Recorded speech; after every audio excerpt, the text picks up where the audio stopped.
moving on here. Texas versus Bama. The probably what might end up being one of the best games this weekend, I think. Yeah, it could be one of these games of the year. A game that we're going to look back on, just like the LSU Florida State. There's so many playoff implications, conference implications on a game like this, Christian. Chris, what's your take though on Bama? Oh boy, here I am for the old Bama man here. Is Jalen Milroe the real deal? He looked great. I've been seeing it all over the internet. Not only is he a bodybuilder, the guy I think he threw 3 touchdowns, rushed for 2. Only quarterback to do that in Bama history. He looked great. He did. He looked really good. I know I've been harping on the quarterbacks all goddamn offseason, right? I'll be the first to admit it. But who gives a shit? It was Middle Tennessee State. I'm sorry. That's what Bama should have done, and that's what they did. We're going to find out what Bama really is after this game. We're going to find out what Texas obviously is, really made of too. The only problem I had in this game, though, how come Jalen Milroe is your leading rusher with 48 yards if you're Alabama? You don't have a Jahmyr Gibbs? No, he gone. You don't have like a Mark Ingram? Oh, no, he gone. You ain't got Brian Robinson Jr.? No, he gone too. Kind of surprising that he's your leading rusher with 48 yards against a Middle Tennessee State team. Now, Bama man, don't get mad at me. I know he's a stud. I know you guys have a bunch of good running backs, up and coming freshmen. I get that, but just caused a pause there a little bit from what I saw in that game. And I didn't watch much of it. I caught some highlights, to be honest with you. But Bama, I figured, is going to do what Bama should do in that game, and they did that. Defensively, Christian, I don't know what else to say. I mean, I think they won that game, 48-7 or something, 56. I mean, they did what they were supposed to do. Not much to take away defensively for Bama. I have some question marks about their defense this year. I think we're going to find out a lot here against Texas when we know what Quinn Ewers can do and Steve Sarkisian in that offense. So I'm going to kick it over to you. You're going to give me the Texas side here.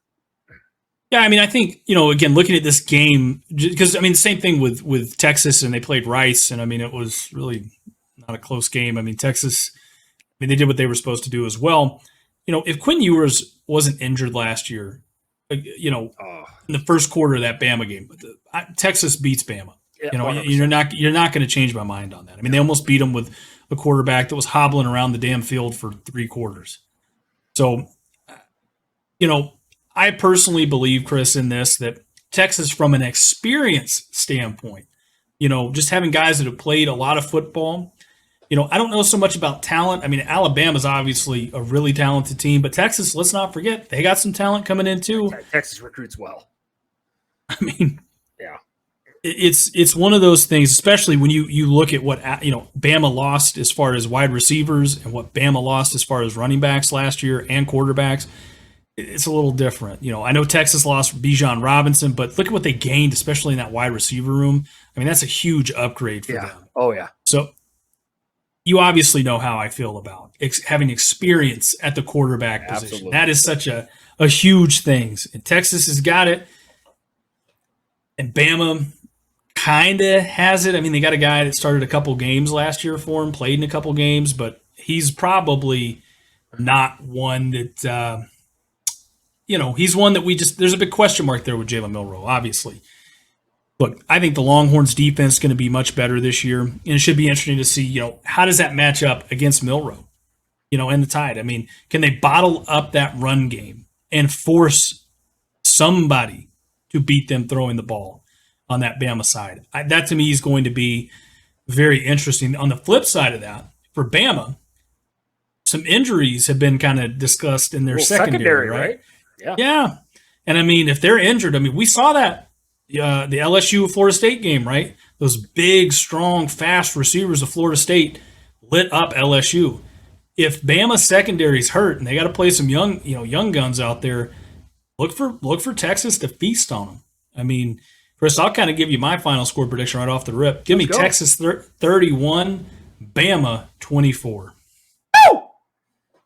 Whoa! We agree and damn near on the score, man. I'm going to say I'm a man of my word. We've been talking about it all offseason. If you guys follow us, we think Texas is going to be Bama this year. I'm not changing my tune here. Christian's exactly right. I have the same questions at QB that Christian does here, guys. I got Texas in a close one, potentially overtime game, 34-31. Let's go. Texas Longhorns in Alabama. I got it, man. I'm taking Quinn Ewers. I'm taking the Steve Sarkisian hype, Christian.